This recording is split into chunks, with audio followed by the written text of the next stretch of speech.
ஓம் நமோ பகவதே ஸ்ரீரமணாய. நான் யார் விசாரம் பாகம் 1.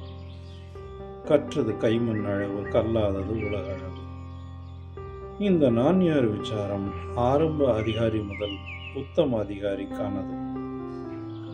நான் யார் விசாரத்தில் உடல் நிலையற்றது என்று கூறினாலும் உடலை கொண்டு சாதனை செய்ய வேண்டியிருப்பதால் சாதகனுக்கு உடலை பற்றிய தெளிவும் உடலை வைத்து மனதை பற்றிய தெளிவும் அவசியம். இதை ஆயுர்வேதம் மூலமாக தெரிந்து கொள்வோம். குற்றம் நீக்கி குணத்தை மட்டும் கொள்ளுமாறு பணிகிறேன்.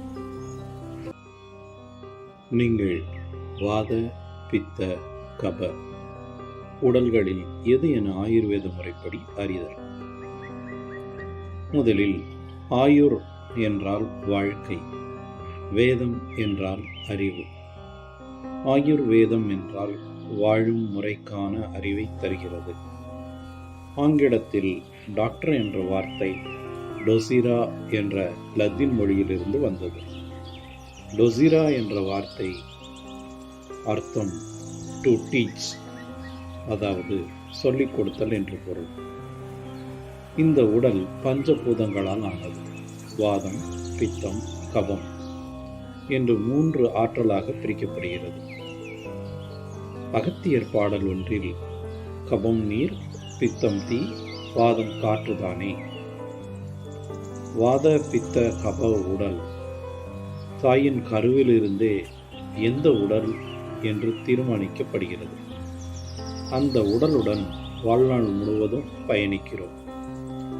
உடல் வாத பித்த கப எனும் 3 கலவைகளால் ஆனது. ஆனாலும் வாத பித்த கபம் இவற்றில் ஒன்று ஓங்கி வாத உடலாகவோ அல்லது பித்த உடலாகவோ அல்லது கப உடலாகவோ பிரிக்கிறோம். இதுதான் நம்மளுடைய ப்ளூ பிரிண்ட் அல்லது பிரகிருதி. இப்பொழுது நீங்கள் எந்த உடல் அமைப்பை பெற்றுள்ளீர்கள் என்பதை கண்டறியலாம்.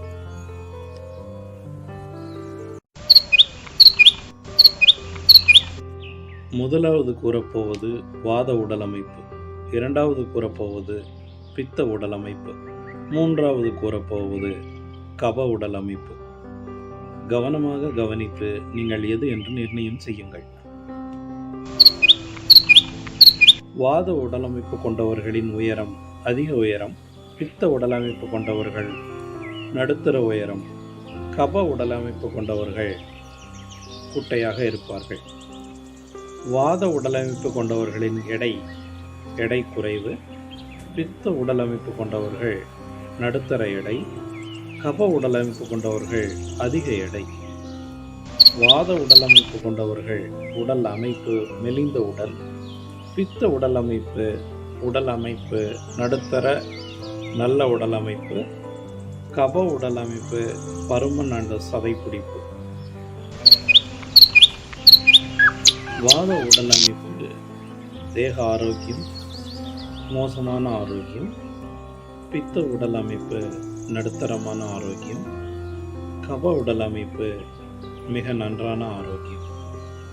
வாத உடல் அமைப்பு தூக்கம் குறைவான தூக்கம், பித்த உடல் அமைப்பு கொண்டவர்கள் நடுத்தர தூக்கம், கப உடல் அமைப்பு கொண்டவர்கள் ஆழ்ந்த நீண்ட உறக்கம். வாத உடலமைப்பு கொண்டவர்கள் பேசும் முறை வேகமாக வார்த்தை விட்டு விட்டு பேசுதல். பித்த உடலமைப்பு கொண்டவர்கள் தெளிவாக பேசுவார்கள். கப உடலமைப்பு கொண்டவர்கள் மிக தெளிவாக பேசுவார்கள். வாத உடலமைப்பு கொண்டவர்களின் குரல் மிக லேசான குரல். பித்த உடலமைப்பு கொண்டவர்களின் குரல் மிதமான குரல். கப உடலமைப்பு கொண்டவர்களின் குரல் வலிமையான குரல். வாத உடலமைப்பு கொண்டவர்களுக்கு ஒழுங்கற்ற பசி. பித்த உடலமைப்பு கொண்டவர்களின் பசி அதிக பசி. கப உடலமைப்பு கொண்டவர்களின் பசி மிதமான பசி. வாத உடலமைப்பு கொண்டவர்கள் சாப்பிடும் நேரம் வேகமாக, பித்த உடலமைப்பு கொண்டவர்கள் நடுத்தர வேகம், கப உடல் அமைப்பு கொண்டவர்கள் மிக மெதுவாக. வாத உடல் அமைப்பு கொண்டவர்களின் நடை வேகமான நடை. பித்த உடல் அமைப்பு கொண்டவர்களின் மிதமான நடை. கப உடல் அமைப்பு கொண்டவர்களின் நடை மிக மெதுவான நடை. வாத உடல் அமைப்பு கொண்டவர்களின் தோல் வெப்பம், சூடு, குளிர்ச்சி. பித்த உடல் அமைப்பு கொண்டவர்களின் தோல் வெப்பம், சூடான தேகம். கப உடல் அமைப்பு கொண்டவர்களின் தோல் வெப்பம், குளிர்ச்சியான தேகம். வாத உடல் கொண்டவர்கள் வேலை செய்யும் முறை வேகமான செயல்முறை, புதிதாக கண்டுபிடித்தல். பித்த உடம்பு உள்ளவர்கள் வேலை செயல்முறை பொறுப்பான நடுத்தர செயல்முறை. கப உடல் அமைப்பு கொண்டவர்கள் வேலை செயல்முறை மிக நேர்த்தியான மெதுவான செயல்முறை. வாத உடல்நிலை கொண்டவர்களின் மன அழுத்த நிலை உடனடியாக கோபம், சண்டை. பித்த உடல் அமைப்பு கொண்டவர்களின் மன அழுத்த நிலை கோபம். கப உடல் அமைப்பு கொண்டவர்களின் மன அழுத்த நிலை சமமான மனநிலை. வாத உடல் அமைப்பு கொண்டவர்களின் மனநிலை அடிக்கடி மாறும் மனநிலை. பித்த உடல் அமைப்பு கொண்டவர்களின் மனநிலை நடுத்தரமான மனநிலை. கப உடல் அமைப்பு கொண்டவர்களின் மனநிலை மாறாத தெளிவான மனநிலை. வாத உடல் அமைப்பு கொண்டவர்களின் உணர்ச்சிகள் மிக அதிகமான உணர்ச்சிகள், பதட்டம், பயம். பித்த உடல் அமைப்பு கொண்டவர்களின் உணர்ச்சிகள் கோபமான மனநிலை, எரிச்சல் அடைவது. கப உடல் அமைப்பு கொண்டவர்களின் உணர்ச்சிகள் சாதாரணமான மனநிலை. வாத உடல் அமைப்பு கொண்டவர்களின் மனதின் வேகம் அதிவேகமானது, பதட்டமுடன் இருக்கும். பித்த உடல் அமைப்பு கொண்டவர்களின் மனதின் வேகம் புத்தி கூர்மையானது, வேகமானது. கப உடல் அமைப்பு கொண்டவர்களின் மனதின் வேகம் மிக நிதானமாக, தெளிவான மனநிலை. வாத உடல் அமைப்பு கொண்டவர்களின் கற்கும் திறன் வேகமாக கற்றல், வேகமாக மறத்தல். பித்த உடல் அமைப்பு கொண்டவர்களின் கற்கும் திறன் நிதானமான கற்றல். கப உடல் அமைப்பு கொண்டவர்களின் கற்றல் மெதுவாக வாத உடல் அமைப்பு கொண்டவர்களின் ஒருமுனை கவனித்தல், குறுகிய நேரம். பித்த உடல் அமைப்பு கொண்டவர்களின் ஒருமுனை கவனித்தல், மிதமான கவனித்தல். கப உடல் அமைப்பு கொண்டவர்களின் ஒருமுனை கவனித்தல், நீண்ட நேரம் கவனித்தல். வாத உடல் அமைப்பு கொண்டவர்களின் ஞாபக சக்தி குறைவான ஞாபக சக்தி. பித்த உடல் அமைப்பு கொண்டவர்களின் ஞாபக சக்தி அதிக ஞாபக சக்தி. கப உடல் அமைப்பு கொண்டவர்களின் ஞாபக சக்தி மிக அதிக ஞாபக சக்தி. வாத உடல் அமைப்பு கொண்டவர்களின் மனதின் அளவீடு தளர்ச்சி, பலம் குன்றியது. பித்த உடல் அமைப்பு கொண்டவர்களின் மனதின் அளவீடு வலிமை. கப உடல் அமைப்பு கொண்டவர்களின் மனதின் அளவீடு மிக வலிமை. வாத உடல் அமைப்பு கொண்டவர்களின் நோய் எதிர்ப்பு சக்தி மோசமாகவும், பித்த உடல் அமைப்பு கொண்டவர்களின் நோய் எதிர்ப்பு சக்தி நடுத்தரமாகவும், கப உடல் அமைப்பு கொண்டவர்களின் நோய் எதிர்ப்பு சக்தி வலிமையாக. வாத உடல் அமைப்பு கொண்டவர்களின் தூக்கத்தில் உடல் அசைவு அதிகப்படியான அசைவு. பித்த உடல் அமைப்பு கொண்டவர்களின் தூக்கத்தில் உடல் அசைவு நடுத்தரமானது. கப உடல் அமைப்பு கொண்டவர்களின் தூக்கத்தில் உடல் அசைதல் மிக குறைவு. வாத உடல் அமைப்பு கொண்டவர்களின் முடிவெடுக்கும் திறன் அதிகமான சிந்தனை உடையது.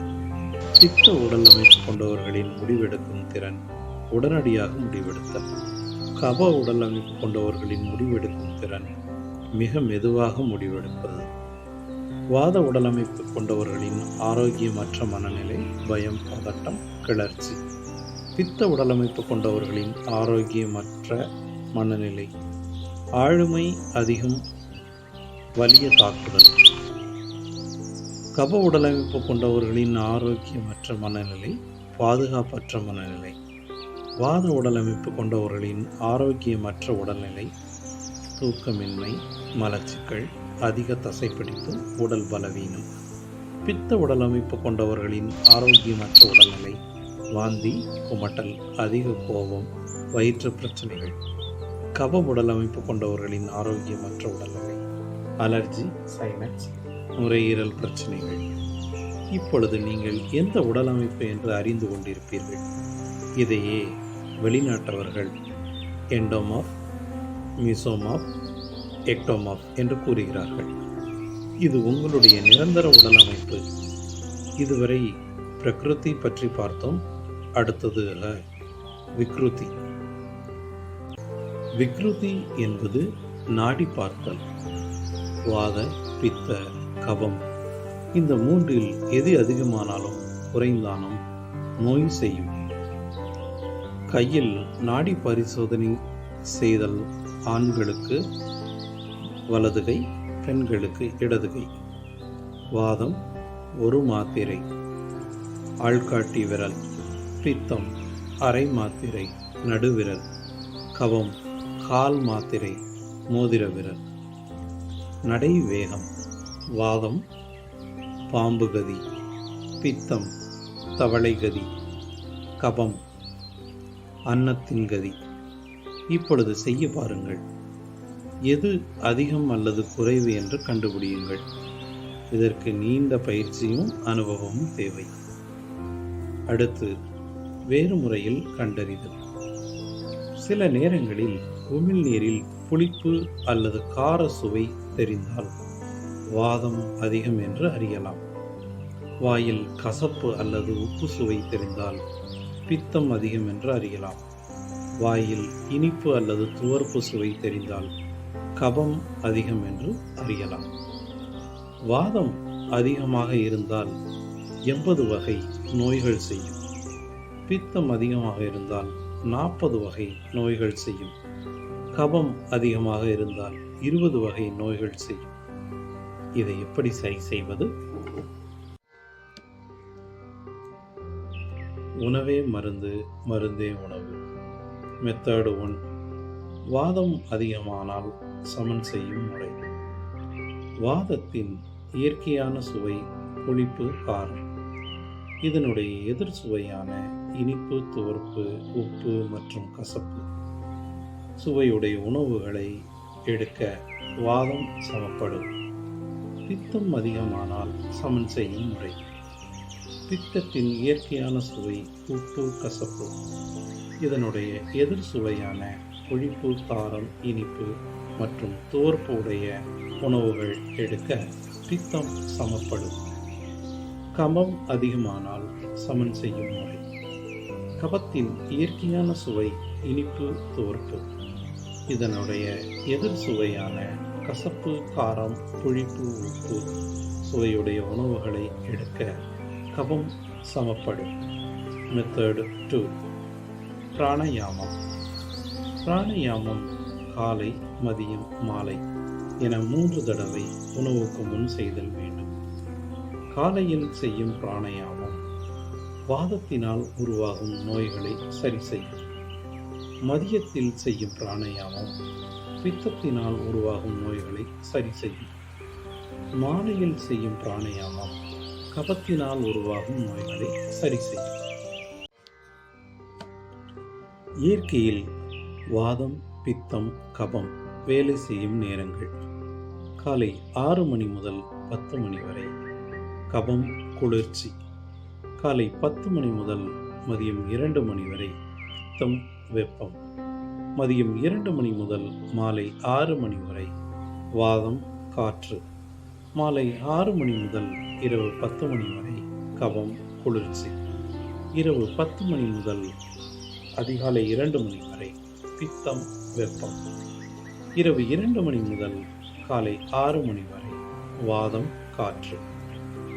இந்த உடலானது வாதமாய் இளமை பருவத்தில் வளர்ந்து பித்தமாய் நடுப்பருவத்தில் இருந்து முதுமை பருவத்தில் கபமாய் அழியும். முடிவுரை. ஆயுர்வேதம் 5000 வருடங்களுக்கு முன்னரே வாத உடல், பித்த உடல், கப உடல் என உடல் அமைப்பை வகுத்திருக்கிறது. உணவே மருந்து, மருந்தே உணவு தத்துவத்தையும் கொடுத்திருக்கின்றது.